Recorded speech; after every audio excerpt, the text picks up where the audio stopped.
Jonathan's life wasn't defined by the throne he never sat on, but by the crown he willingly laid down.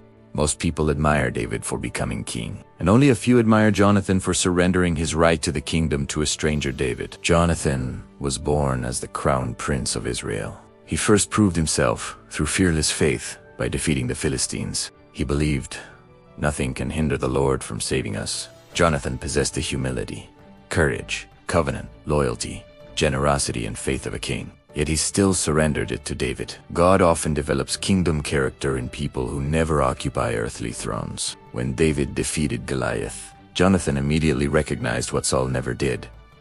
Jonathan realized God's hand rested upon David. Spiritual perception is determined more by the condition of the heart than by the position we hold, and Jonathan's greatest gift was his discernment. When Jonathan gave David his robe, armor, sword, bow, and belt, he symbolically surrendered the rights of the crown prince. He declared through his actions, "The kingdom belongs to you, David." Here, Jonathan became the opposite of Lucifer. Lucifer reached for another's throne, but Jonathan released his own. One exalted himself against God's order, but the other humbled himself beneath it. Jonathan understood that love for God's kingdom is greater than personal ambition. Yet Jonathan's greatest battle was never against the Philistines, but against his divided loyalty, because he loved David, yet honored Saul. He defended God's anointed while remaining beside his father, which became the painful tension of his life.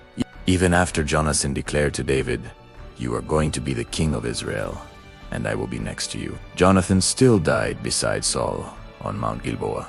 He died a death he could have avoided had he separated from Saul like David did. Blind loyalty kills, and knowing God's will is not the same as fully walking in it. Still, God sovereignly worked through history, because Jonathan's death removed every remaining claim to Saul's throne, preparing the way for David's united kingdom.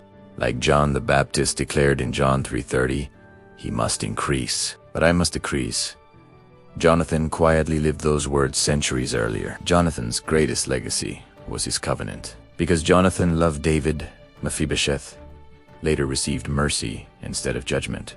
Jonathan also foreshadows Christ by laying aside privilege, strengthening God's chosen servant, and acting in covenant love.